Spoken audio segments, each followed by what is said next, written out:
السلام عليكم ورحمة الله وبركاته.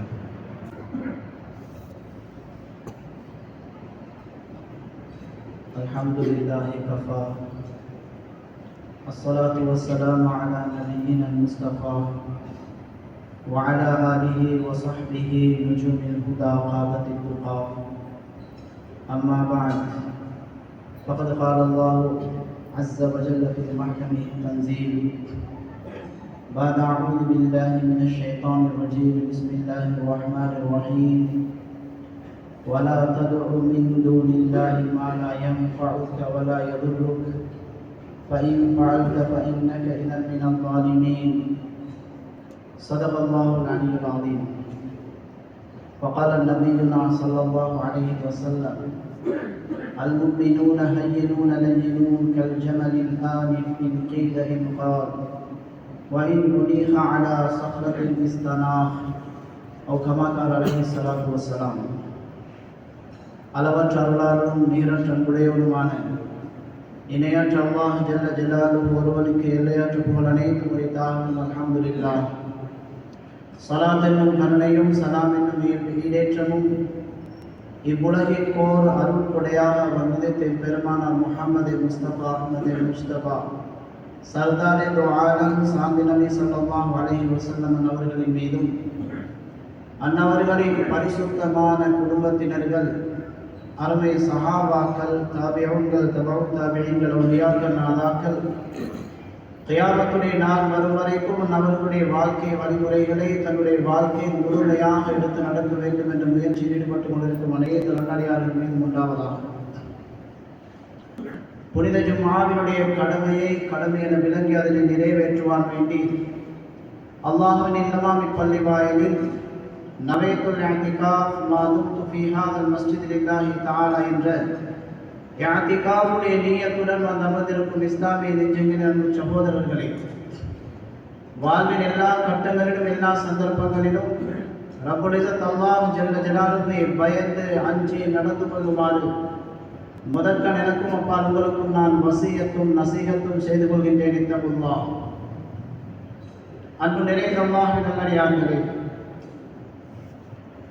அல்லாஹ் சுப்ஹானஹு வ தஆலா ஹிஜ்ரி 1447வது புது வருடத்தின் முஹர்ரமுடைய மாதத்திலே பிறை 15வது தேதியுடைய ஜும்ஆவிலே வீற்றிருக்கும் சந்தர்ப்பத்தை அல்லாஹ் சுப்ஹானஹு வ தஆலா நமக்கு நசீபாக்கி இருக்கிறார். ஒரு வருடத்தை கழித்தவர்களாக நாங்கள் புது வருடத்திலே தடம் பதித்திருக்கிறோம். அன்பு நிறைந்த அல்லாஹ்வின் நல்லடியார்களே, இஸ்லாமிய ஒவ்வொரு காரியங்களுக்கு பின்னாலும் அல்லாஹ் சுப்ஹானஹு வ தஆலா பலமான சில காரணங்களை அல்லாஹ் ஜல்ல ஜலாலுஹு வைத்திருக்கிறான். முஸ்லிமான ஒருவர் உலகத்தில் வாழக்கூடிய சந்தர்ப்பத்திலே எனக்கு எப்படி வாழ வேண்டும் என்று, என்னுடைய நேர காலங்களை எப்படி கணிக்க வேண்டும் என்று நமக்கென்று ஒரு முறை காட்டித்தரப்படவில்லை என்று யாராலும் சொல்லாத அளவுக்கு அல்லாஹ் சுப்ஹானஹு வ தஆலா தீனுல் இஸ்லாத்தை ஒரு பரிபூர்ணமான மார்க்கமாக அல்லாஹ் சுப்ஹானஹு வ தஆலா ஆக்கி வைத்திருக்கிறார். அன்பு நிறைந்த அல்லாஹ்வின் நல்லடியார்களே, இன்று எந்த வருடம் எந்த மாதம் என்று கேட்டால் நாம் சொல்வோம் அழகாக 2025 ஜூலை மாதத்திலே நாங்கள் இருக்கிறோம், 11வது திகதியிலே நாங்கள் இருக்கிறோம் என்று சொல்வோம். ஆனால் நம்மில் எத்தனை பேருக்கு இஸ்லாமிய வருடத்தில் நாம் எத்தனையாவது வருடத்திலே தடம் பதித்திருக்கிறோம், எந்த மாதத்திலே இருக்கிறோம் என்றால் அதிகமானவர்களுக்கு தெரியாதென்றால் அது மிகையாக மாட்டார். அன்பு நிறைந்த அல்லாஹ்வின் நல்லடியார்களே, ஹிஜ்ரி ஆண்டுதான் இஸ்லாமியர்களுடைய ஆண்டாக கணிக்கப்படுகின்றது, புது வருடமாக கணிக்கப்படுகின்றது. இந்த புது வருடத்தை ஹிஜ்ரியுடைய ஆண்டாக எப்படி பிரகடனப்படுத்தினார்கள் என்பது ஹஜ்ரத் உமர் ரலியல்லாஹு அன்ஹு அவர்களுடைய ஆட்சி காலத்திலே ஆரம்பமாகின்றது.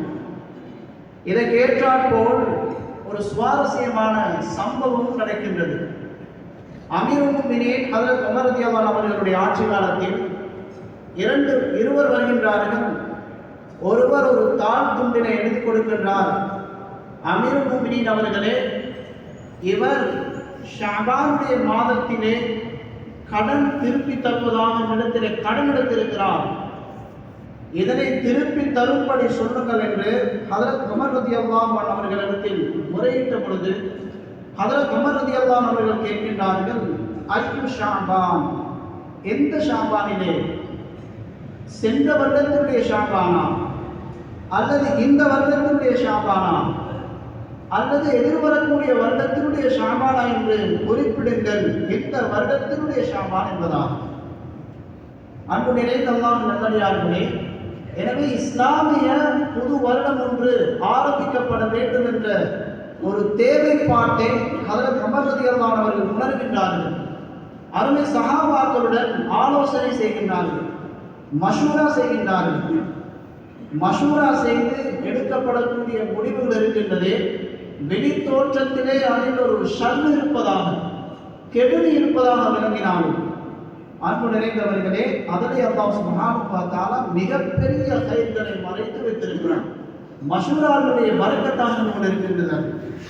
முஃமின்களிடத்தில் இருக்க வேண்டிய மிக முக்கியமான அம்சமாக கொண்டிருக்கின்றது. நாம் நம்முடைய சொந்த காரியங்களாக இருந்தாலும் அல்லது சமூகம் சம்பந்தப்பட்ட காரியங்களாக விடயங்களாக இருந்தாலும் மஷூரா செய்வது மிக முக்கியமான பிரதானமான அம்சமாக இருந்து கொண்டிருக்கின்றது. எனவே மஷூரா செய்கின்றார்கள் சஹாபாக்களை அழைத்து, இஸ்லாமியர்களுக்கு என்று புது வருடத்தை நாங்கள் ஆரம்பிக்க வேண்டும், எதை முன்வைத்து நாம் ஆரம்பிப்பது? சஹாபாக்களில் சிலர் சொன்னார்கள், மௌலிதுன் நபி ஸல்லல்லாஹு அலைஹி வஸல்லம், நபி அலைஹிஸ்ஸலாத்து வஸ்ஸலாம் அவர்களுடைய பிறந்த ஆண்டை வைத்து நாங்கள் இஸ்லாமிய புது வருடத்தை அறிமுகப்படுத்துவோம். சிலர் சொன்னார்கள், இல்லை, நபி அலைஹிஸ்ஸலாத்தினுடைய வஃபாத்தான ஆண்டை வைத்து நாங்கள் புது வருடத்தை ஆரம்பிப்போம். சிலர் சொன்னார்கள், இல்லை, ஸல்லல்லாஹு அலைஹி வஸல்லம் அவர்களுக்கு நுபுவத்து கிடைத்த, நபி பட்டம் கிடைத்த அந்த ஆண்டை வைத்து நாம் புது வருடத்தை ஆரம்பிப்போம். அன்பு நிறைந்த அல்லாஹ்வின் நல்லடியார்களே, சபையில் இருந்த முதிர்ந்த சஹாபாக்கள் ஆலோசனை சொல்லுகின்றார்கள், ஹிஜ்ரத்துடைய பயணத்தை வைத்து நாம் இஸ்லாமிய புது வருடத்தை ஆரம்பிப்போம். ஏன்? அந்த ஹிஜ்ரத்து தான் ஹக்கையும் பாத்திலையும் பிரித்து காட்டியது. அல்லாஹ் சுப்ஹானஹு வ தஆலா ஹிஜ்ரத்துக்கு எந்த அளவு ஒரு முக்கியத்துவத்தை வைத்திருக்கிறான் என்றால், ஹிஜ்ரத்துக்கு எந்த அளவுக்கு ஒரு முக்கியத்துவத்தை அல்லாஹ் சுப்ஹானஹு வ தஆலா வைத்திருக்கிறான் என்றால், அன்பு நிறைந்த அல்லாஹ்வின் நல்லடியார்களே, ஸல்லல்லாஹு அலைஹி வஸல்லம் சொன்னார்கள் ஒரு சந்தர்ப்பத்திலே, லவ்லல் ஹிஜ்ரா, ஹிஜ்ரத் மற்றும் இல்லை என்றிருந்தால், லகுன்தும் மின் அஹ்லில் மதீனா, நிச்சயமாக நான் மதீனா வாசிகளின் ஒருவனாக இருந்திருப்பேன் என்று சுட்டிக்காட்டக்கூடிய அளவுக்கு ஹிஜ்ரத்துடைய பயணம் மிக முக்கியமான ஒரு பயணமாக இருந்தது. அன்பு நிறைந்த அல்லாஹ்வின் நல்லடியார்களே, ஹஜ்ரத் உமர் ரலியல்லாஹு அன்ஹு அவர்கள் ஹிஜ்ரத்தை மையமாக வைத்து இஸ்லாமிய புது வருடத்தை பிரகடனப்படுத்துகின்றார்கள். அல்லாமா சுஹைலி ரஹிமஹுல்லாஹ் குறிப்பிடுகின்றார்கள், வரலாற்று மிகப்பெரிய ஒரு வரலாற்று ஆசிரியர்கள் சொல்கின்றார்கள், அல்லாஹ் சுப்ஹானஹு வ தஆலா குர்ஆனில் ஒரு இடத்திலே, லமஸ்ஜிதுன் உஸ்ஸிஸ அலா தக்வா மின் அவ்வல் யௌமின் அஹqqu அன் தகூம ஃபீஹி, நபியை பார்த்து அல்லாஹ் சுப்ஹானஹு வ தஆலா சொல்லுகின்றான், நபியே நாயகமே, முதலாவது நாளிலே தக்வாவை அடிப்படையாக வைத்து ஆரம்பிக்கப்பட்ட மஸ்ஜித் இருக்கின்றதே, அந்த மஸ்ஜிதில் தான் நீங்கள் இருப்பதற்கு மிக தகுதியானது என்று அல்லாஹ் சுப்ஹானஹு வ தஆலா குறிப்பிடுகின்றான். சொல்கின்றார்கள், ஹிஜ்ரத்துக்கு பின்னால் தான் முதல் மஸ்ஜித் ஸல்லல்லாஹு அலைஹி வஸல்லம் கட்டப்படுகின்றது. நபியினுடைய ஆலோசனையின்படி கட்டப்படுகின்றது.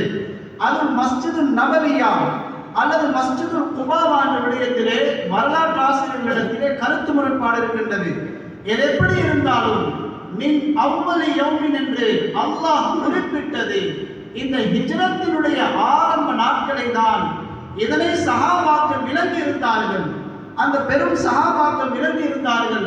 எனவேதான் அல்லாஹ் சுப்ஹானஹு வ தஆலாவுடைய விருப்பமும் ஹிஜ்ரத்தை முதல் வருடமான ஹிஜ்ரத்தை கொண்டு ஆரம்பிப்பதுதான் சிறந்தது என்பதாக சஹாபாக்கள் விளங்கி அந்த கருத்தை முன்வைத்தார்கள் என்று அல்லாமா சுஹைலி ரஹ்மத்துல்லாஹி அவர்கள் குறிப்பிடுகின்றார்கள்.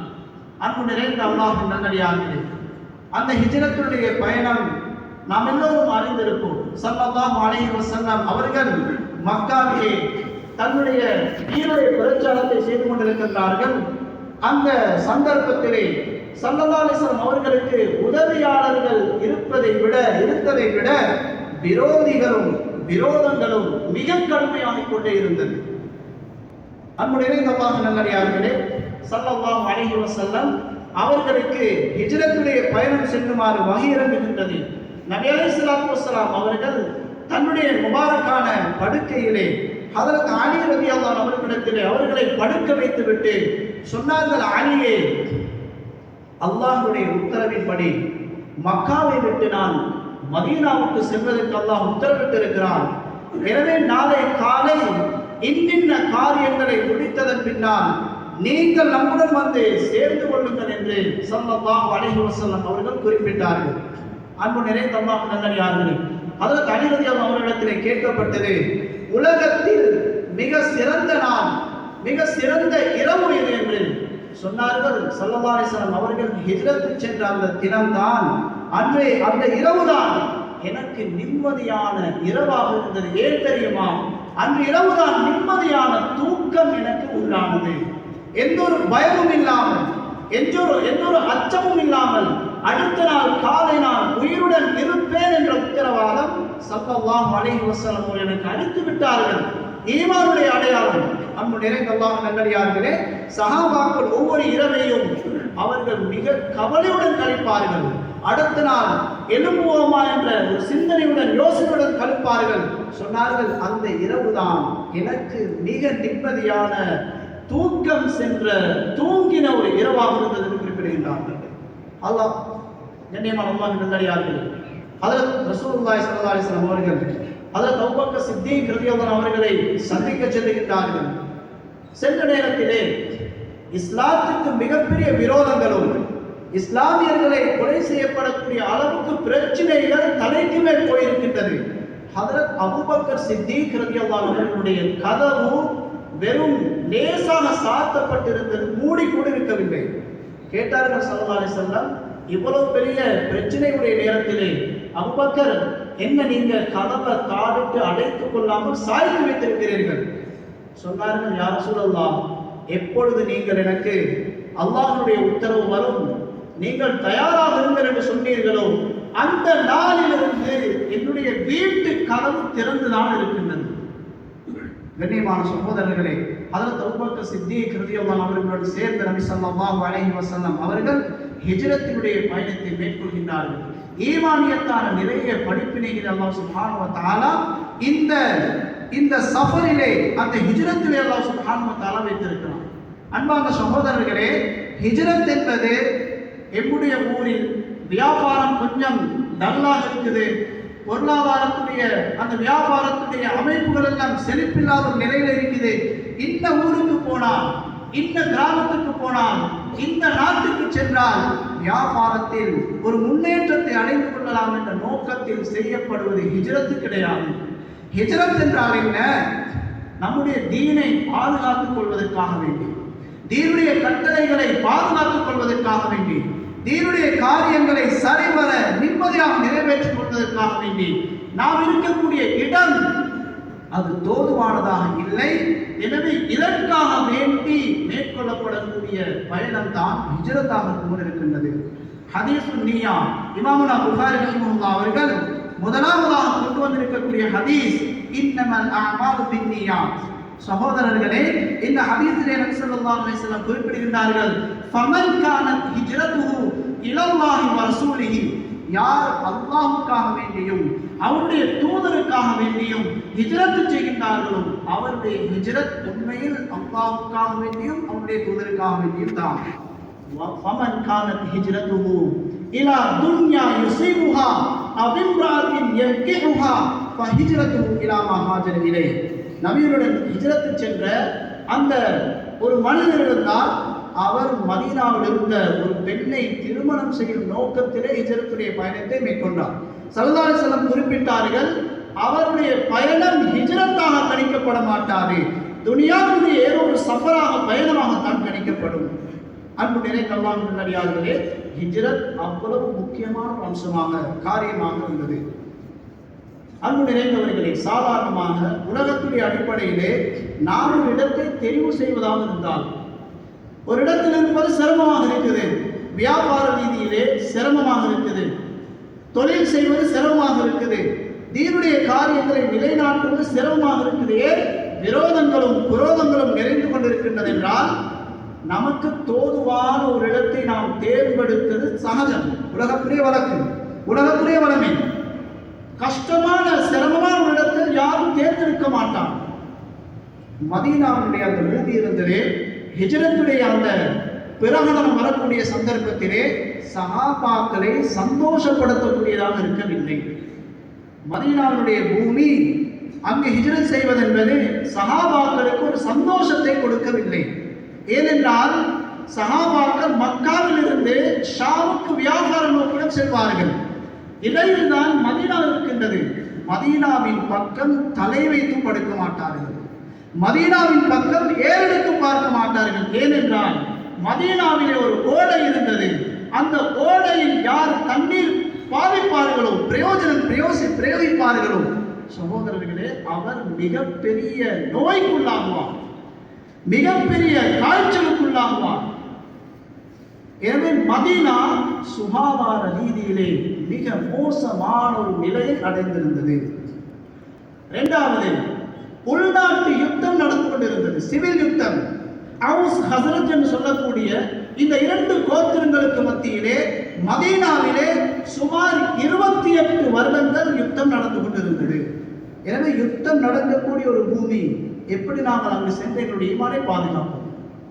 மூன்றாவது, பொருளாதார ரீதியிலே ரொம்ப கீழே இருந்தார்கள். அவர்களுடைய விவசாயிகளாக இருந்தார்கள் மதீனாவாசிகள். அவர்களுடைய விவசாயத்தின் மூலமாக வரக்கூடிய அறுவடை அவர்களுக்கு 6 மாதத்துக்கு கூட தாக்கு பிடிக்க மாட்டார்கள். கண்ணியமான அல்லாஹ்வின் நல்லடியார்களே, அல்லாஹ்வுடைய உத்தரவு என்ன? ஸல்லல்லாஹு அலைஹி வஸல்லம் அவர்களுக்கு மக்காவை விட்டுவிட்டு, மக்காவாசிகள் எப்படி இருந்தார்கள்? வியாபாரிகளாக இருந்தார்கள், நகரவாசிகளாக இருந்தார்கள், உல்லாசமாக இருந்தார்கள். மதீனாவாசிகள் விவசாயிகளாக இருந்தார்கள், கிராமவாசிகளாக இருந்தார்கள்.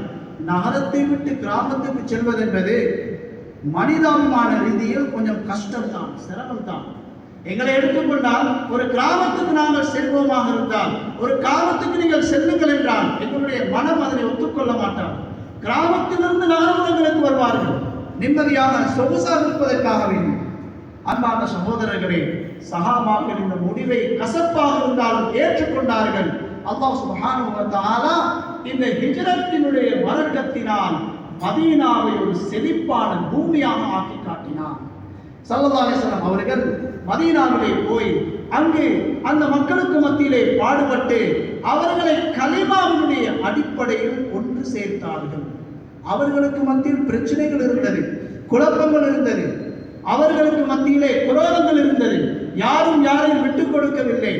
சகோதரர்களே, 28-30 வருடத்தினுடைய யுத்தத்தை ஸல்லல்லாஹு அலைஹி வஸல்லம் அவர்கள் ஒரு சில தினங்களில், வருடங்களில் ஒரு சுமூகமான நிலைக்கு கொண்டு வந்தார்கள்.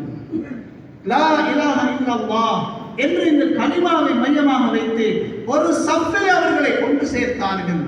முதலாவது பிரச்சனைக்கு தீர்வு உண்டாகிவிட்டது. காலம் செல்லுகின்றது. சஹாபாக்கள் எதனை பயந்தார்களோ அந்த பயங்கரமான நோயினால் சஹாபாக்களில் மிக முக்கியமானவர்கள் பாதிக்கப்படுகின்றார்கள். ஹஜ்ரத் ஆயிஷா ரலியல்லாஹு அன்ஹா அவர்கள் சொல்கின்றார்கள், என்னுடைய தகப்பன் ஹஜ்ரத் அபூபக்கர் சித்தீக் ரலியல்லாஹு அன்ஹு அவர்கள் எப்படிப்பட்டவர்கள்? சுப்ஹானல்லாஹ், உம்மத்தில் உள்ள அனைவருடைய ஈமானை ஒரு தட்டிலும் ஹஜ்ரத் அபூபக்கர் சித்தீக் ரலியல்லாஹு அன்ஹு அவர்களுடைய ஈமானை ஒரு தட்டிலும் வைத்தால் அவர்களுடைய ஈமானுடைய கணத்தினால் அந்த தட்டு தாழ்ந்துவிடும். அவ்வளவு ஈமானில் உறுதியானவர்கள். ஹஜ்ரத் ஆயிஷா ரலியல்லாஹு அன்ஹா அவர்கள் சொல்கின்றார்கள், கிதாபுல் மர்தா என்ற பாடத்திலே இமாமுனா புகாரி ரஹிமஹுல்லாஹ் அவர்கள் இதனை பதிவு செய்திருக்கிறார்கள். சொன்னார்கள், என்னுடைய தகப்பனை நான் நோய் விசாரிக்க சென்றேன். அவர்கள் நோயின் கடுமையின் காரணத்தினால் புலம்பிக் கொண்டிருக்கிறார்கள். குல்லும் ரிஇன் முஸப்பஹும் ஃபீ அஹ்லிஹி, ஒவ்வொரு மனிதனும் தன்னுடைய குடும்பத்துடன் காலை அடைந்து கொள்வான். ஆனால் பல் மௌத்து அத்னா மின் ஷிராபின் அலிஹி, அவருடைய மரணம் இருக்குதே அவருடைய செருப்பினுடைய வாளை நெருக்கமாக அவனுக்கு இருக்குது என்று அந்த நோயினுடைய காய்ச்சலினுடைய அபாரத்தினால் அவர்கள் கசீதாக்களை புலம்பிக் கொண்டிருப்பார்கள். ஹஜ்ரத் பிலால் ரலியல்லாஹு அவர்களை பார்த்தேன். அவர்கள் மக்காவை புகழ்ந்து மதீனாவை தாழ்த்தி கவிதைகளை பாடிக்கொண்டிருக்கிறார்கள். சஹாபாக்களுடைய நிலை இது.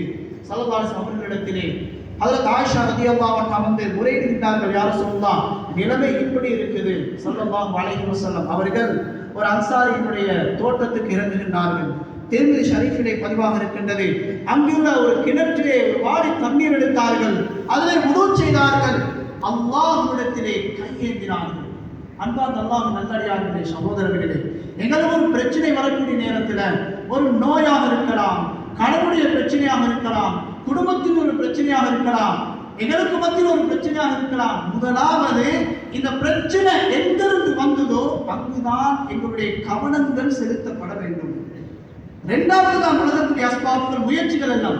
முதலாவது ரப்பின் பக்கம் எங்களுடைய கவனங்கள் திருப்ப வேண்டும். சகோதரர்களே, நோய் வந்து விட்டதா, தாங்க முடியாத நோய் வந்து விட்டதா, காப்பாற்ற முடியாது என்று சொல்லப்பட்ட அளவுக்கு நோய் வந்து விட்டதா, அல்லாஹ்விடத்திலே நாங்கள் முறையிட வேண்டும், அல்லாஹ்விடத்திலே நாங்கள் கை நீட்ட வேண்டும். ஸல்லல்லாஹு அலைஹி வஸல்லம் அவர்கள் எந்த ஒரு வேக்சினுக்கும் முயற்சி செய்யல, உலகத்துடைய அடிப்படையில் எந்த ஒரு முயற்சியும் செய்யல, கையேந்தினார்கள், துஆ செய்தார்கள்.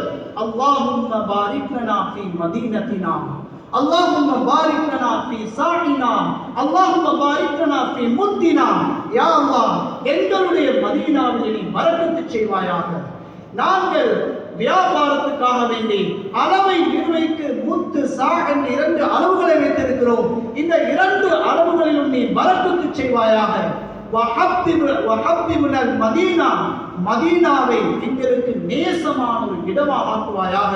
எப்படி எங்களுக்கு மக்காவை நேசமான ஒரு இடமாக ஆக்கினாயோ, மக்காவை விருப்பமான ஒரு இடமாக ஆக்கினாயோ, இந்த மாதிரி மதீனாவை நேசம் உள்ள ஒரு இடமாக ஆக்கி, அவ் அஷத்த மின்ஹா, அல்லது மக்காவை விட மதீனாவுடைய முஹப்பத்தை அதிகமாக்கி தந்தது நபி அலைஹிஸ் ஸலாம் வாச்சினார்கள். வஸஹிஹா, இந்த மதீனாவில் ஏற்பட்டிருக்கக்கூடிய நிலைமைகளை நீ சீராக்கி விடுவாயாக. வன்குல் ஹும்மாஹா இலா ஜுஃபா, இந்த மதீனாவில் ஏற்பட்டிருக்கக்கூடிய காய்ச்சலை முனாஃபிக்குகள் வாழ்ந்து கொண்டிருக்கக்கூடிய ஜுஃபாவின் பக்கம் அனுப்பி விடுவாயாக என்று ஸல்லல்லாஹு அலைஹி வஸல்லம் அவர்கள் துஆ செய்தார்கள். அன்பு நிறைந்த அல்லாஹ்வின் நல்லடியார்களே, அல்லாஹ் நிலைமைகளை மாற்றிவிட்டான். ஹிஜ்ரத்துடைய பரக்கத் 3 நாட்களுக்கு பின்னால் ஸல்லல்லாஹு அலைஹி வஸல்லம் அவர்கள் ஃபஜ்ருடைய தொழுகைக்கு பின்னால் கேட்டார்கள், யாராவது கனவு கண்டீர்களா? சில சஹாபாக்கள் எழுதி சொன்னார்கள், யா ரசூலல்லாஹ், மதீனாவிலிருந்து வயது முதிர்ந்த ஒரு பெண் அலங்கோலமான தோற்றத்திலே மதீனாவை விட்டு வெளியேறுவதை கண்டோம் யா ரசூலல்லாஹ். ஸல்லல்லாஹு அலைஹி வஸல்லம் சொன்னார்கள், எந்த நோயை நீங்க பயந்தீங்களோ, எந்த காய்ச்சலை நீங்க பயந்தீங்களோ, அல்லாஹ் அதை மதீனாவை விட்டு அகற்றி விட்டான், நிம்மதி சந்தோஷமாக இருக்கிறது என்று ஸல்லல்லாஹு அலைஹி வஸல்லம் சொன்னார்கள். அன்பு நிறைந்த அல்லாஹ்வின் நல்லடியார்களே, நிலைமைகள் சீராகிவிட்டது, சுகாதாரம் சீராகிவிட்டது. இப்ப அறுவடையை அல்லாஹ் இரட்டிப்பாக்கி கொடுத்தான். எந்த அளவுக்கு என்றால், வந்த முஹாஜிர்களுக்கு தன்னுடைய 2 கடையா ஒன்றை விட்டு கொடுத்தார்கள், 2 வியாபார ஸ்தலமா ஒன்றை விட்டு கொடுத்தார்கள், 2 வீடுகளா ஒன்றை விட்டு கொடுத்தார்கள், 2 மனைவிமாரா ஒன்றை விட்டு கொடுத்தார்கள். சுப்ஹானல்லாஹ், அல்லாஹ் சுப்ஹானஹு வ தஆலா வியாபாரத்துல, பொருளாதாரத்துல எல்லாம் பரக்கத்து செய்தான். அடிப்படை என்ன கண்ணியமான சகோதரர்களே, அங்கு ஹிஜ்ரத்துடைய பரக்கத் என்பதாக உலமாக்கள் குறிப்பிடுகின்றார்கள். கண்ணியமான சகோதரர், எனவே ஹிஜ்ரத் என்பது ஒரு சாதாரணமான விடயம் அல்ல. எனவே அல்லாஹ் நபி ஸல்லல்லாஹு அலைஹி வஸல்லம் சொன்னார்கள், லவுலல் ஹிஜ்ரா, ஹிஜ்ரத் மட்டும் இல்லை என்றிருந்தால், லகும் தும்ராம் மின் அஹ்லில் மதீனா, நான் மதீனா வாசிகளோடு இருந்திருப்பேன். ஹிஜ்ரத் என்ற ஒரு பயணத்தை வைத்துதான் அல்லாஹ் சுப்ஹானஹு வ தஆலா என்னை மக்காவிலே பிறக்கச் செய்தான். ஹிஜ்ரத் அவ்வளவு முக்கியமான ஒரு அம்சம் என்பதை ஸல்லல்லாஹு அலைஹி வஸல்லம் அந்த ஹதீஸிலே தெளிவுபடுத்தினார்கள். எனவே இதை மையமாக வைத்துதான் ஹிஜ்ரி ஆண்டு ஆரம்பிக்கப்பட்டு, சகோதரர்களே, 1446 வருடத்தை கழித்துவிட்டு ஹிஜ்ரி 1447 ஆண்டு முஹர்ரம் 1வது மாதத்திலே நாங்கள் கடம் பதித்திருக்கிறோம். அன்பு நிறைந்த அல்லாஹ்வின் நல்லடியார்களே, சென்ற வருடத்தை விட இந்த வருடத்திலே நம்மிடத்திலே மாற்றங்கள் உண்டாக வேண்டிய தேவை இருக்குது. நம்முடைய வியாபாரமா, நம்முடைய கொடுக்கல் வாங்கலாம் இன்னும் ஹராமான முறையிலா சென்று கொண்டிருக்கிறது. இந்த வருடத்திலே நாம் அதனை மாற்றி விடுவோம். 100க்கு 100 ஹலாலான முறையில் வியாபாரம் செய்யக்கூடியவர்களாக நாங்கள் மாறுவோம்.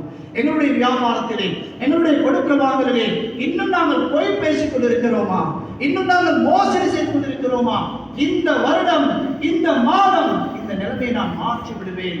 வெளிரங்கத்திலே நஷ்டம் போன்று விளங்கினாலும், வெளிரங்கத்திலே கஷ்டம் போன்று விளங்கினாலும் அல்லாஹ் சுப்ஹானஹு வ தஆலா நாம் எடுக்கும் இந்த உறுதியிலே அல்லாஹ் பரக்கத்தை செய்வான்.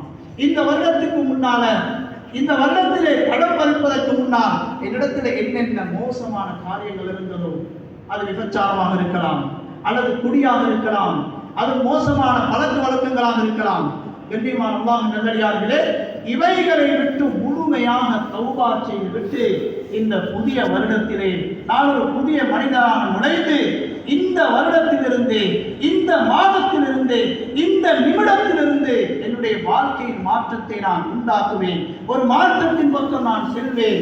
என்னுடைய குடும்பங்களுக்கு மத்தியில் பிளவுண்டாக இருக்கிறான். அண்ணன் தம்பிமாருக்கு மத்தியில் குழப்பமா, பிரச்சனையா? மனைவி மக்களுக்கு மத்தியில் பிரச்சனையா? சகோதரர்களை விட்டு கொடுத்து நடப்போம். விட்டு கொடுத்து நடப்போம், மன்னித்து நடப்போம், அனுசரித்து நடப்போம். கண்ணியமானவர்களே, ஒரு இடத்திலே 1000 பிழை இருந்தாலும் அதை பார்க்காம அவரிடத்துல ஒரு நலம் இருந்தால் அவரை சேர்ந்து வாழ்வோம். ஒரு நலம் இருந்தால் அந்த ஒரு நலம் வச்சு அவரை நாங்கள் சேர்த்து கொண்டு போவோம் சொல்லக்கூடிய அமைப்பு கண்ணியமானவெல்லாம் நல்லடியார்கள். நாங்கள் வர வேண்டியது, உருவாக வேண்டியது மிகப்பெரிய ஒரு தேவையாக இருக்குது. மௌத் நம்மை அழைத்துக் கொண்டிருக்குது. ஒவ்வொரு நாளும் செல்கின்றது என்றால், ஒவ்வொரு பிறந்த நாளும் வருகின்றது என்றால் நமக்கு அது உணர்த்தி கொண்டிருக்குது. உன்னுடைய வாழ்நாளில் எத்தனை வருடங்கள் முடிந்து விட்டது, இன்னும் எத்தனை நாட்கள் இருக்குது, எத்தனை நிமிடங்கள் இருக்குது, எத்தனை மணித்தியாலம் இருக்குது என்பதை உணர்த்தி கொண்டிருக்குது. அன்பு நிறைந்த அல்லாஹ்வின் நல்லடியார்களே, உணர்வு பெறாமல் நாங்கள் வாழ்ந்திருக்கிறோம். உலகத்திலே உணர்வு பெறாமல் ஏதோ நான் நீண்ட கால உலகத்தில் வாழ வந்திருக்கிறேன் என்று நினைத்துக் கொண்டிருக்கிறேன். என்னுடைய செயற்பாடுகளை பார்த்தால், என்னுடைய மத்த விடயங்களை பார்த்தால், என்னுடைய சேமிப்புகளை பார்த்தால், சகோதரர்களே, அது வீணானது. என்னுடைய மௌத்துக்கு பின்னால எனக்கு அது எந்த ஒரு பிரயோஜனமும் தரமாட்டாது. மௌத்துக்கு முன்னால அவைகளை நான் சதகாக்கள் செய்து, அவைகளின் மூலமாக ஏழைகளுடைய கண்ணீரை துடைத்து, அவைகளின் மூலமாக கஷ்டவாளிகளுடைய கஷ்டத்தை நீக்கி, என்னுடைய சொத்து செல்வத்தின் மூலமாக நான் நடந்து கொண்டால் நிச்சயமாக எனது மௌத்துக்கு பின்னால அவைகள் கை கொடுக்கும். அவைகள் நிரந்தரமான சதக்கா ஜாரியாக்களாக மாறிவிடும். எனவே அன்பு நிறைந்த அல்லாஹ்வின் நல்லடியார்களே, இந்த ஹிஜ்ரி 1447வது புது வருடத்திலே நாங்கள் அனைவர்களும் நம்முடைய செயற்பாடுகளிலிருந்து திரும்பி தொழுகையின் பக்கம் விசேஷமான கவனங்களை செலுத்தி, இமாம் ஜமாத்துக்கு விசேஷமான கவனங்களை செலுத்தி, அல்லாஹ்விடத்திலே எல்லா சந்தர்ப்பத்திலும் நாங்கள் முன்னேறி செல்லக்கூடியவர்களாக இருக்க வேண்டும். எல்லா சந்தர்ப்பங்களிலும் அல்லாஹ்வின் பக்கம் விரையக்கூடியவர்களாக இருக்க வேண்டும். எந்த ஒரு உலகத்துடைய காரியமாக இருந்தாலும் சகோதரர்களே, என்னுடைய உள்ளத்தின் முதலாவது வர வேண்டும் என்ன தெரியுமா? அல்லாஹ்விடத்திலே நான் முன்னோக்குவேன். அல்லாஹ்வுடைய பிரச்சனையை தீர்ப்பான், அல்லாஹ்வுடைய கஷ்டத்தை போக்குவான், அல்லாஹ்வுடைய நிலைமைகளை சீராக்குவான், அல்லாஹ்வுடைய வியாபாரங்களை பறக்கச் செய்வான், அல்லாஹ்வுக்கு உதவி செய்வான். சகோதரர்களை, ஏராளமான சரித்திரங்கள் கிதாபுகளிலே பதிவாக இருக்கின்றன. அன்பு நிறைந்த அல்லாஹ்வின் நல்லடியார்களே, எனவே அல்லாஹ் சுப்ஹானஹு வ தஆலா இந்த புத்தாண்டிலே, புதிய வருடத்திலே புதிய மனிதர்களாக நம்மை ஆக்கி, நம்மிடத்தில் நல்ல தன்மைகளை, நல்ல குணாதிசயங்களை கொண்டு நம்முடைய முழு பாவங்களை மன்னித்து அவனுடைய நெருக்கம் பெற்ற அடியார்களுடைய கூட்டத்தில் நம் அனைவர்களும் சேர்த்தல்வானாக. நம்முடைய பாவங்களை மன்னித்தல்வாயாக. குற்றக்குறைகள் தப்புத்தவர்களை மன்னிச்சிடனாயிடும். அன்பு நிறைந்த பெற்றோருடைய பாவங்களை மன்னித்தல்வாயாக. எல்லா பெற்றோர்கள் யாரெல்லாம் தம்முடைய வாழ்க்கை வாழ்ந்திருக்கிறார்களோ அவருடைய பாவங்களை மன்னித்து அந்தஸ்துகளை உயர்த்தி விடுவாயாக. எங்களுடைய பெற்றோருடைய ஆயுளை நல்ல அமல்களை கொண்டு நீளமாக்கிடுவாயாக. எங்களுடைய மனை மக்களுடைய பாவங்களை மன்னித்தல்வாயாக. எங்கள் இருக்கக்கூடிய கஷ்டவாளிகள், கடனாளிகளுடைய கஷ்டங்களை, கவலைகளை நீக்கி விடுவாயாக. எங்கள் இருக்கக்கூடிய நோயாளிகளுடைய நோய்களுக்கு பூர்த்தியான சிபாவை தந்தல்வாயாக. எங்களுடைய மனை மக்களை சாலிஹானவர்களாக்கி அல்வாயாக. எங்களுடைய பிள்ளைகளை கண்களை குளிர வைக்கக்கூடிய பிள்ளைகளாக்கி அல்வாயாக. திருப்பி உள்ளவனை சாலிஹான பிள்ளைகளாக்கி அல்வாயாக. அவர்களுக்கு முழுமையான பாதுகாப்பை நீ தந்தல்வாயாக. அன்புள்ளவனை கண்ணூரை விட்டும் கண் திருஷ்டி விட்டும் எங்களே எங்களுடைய குடும்பங்களை நீ பாதுகாத்தல்வாயாக. அல்ஹம்துலில்லாஹி ரப்பில் ஆலமீன். அல்ஹம்துலில்லாஹ்.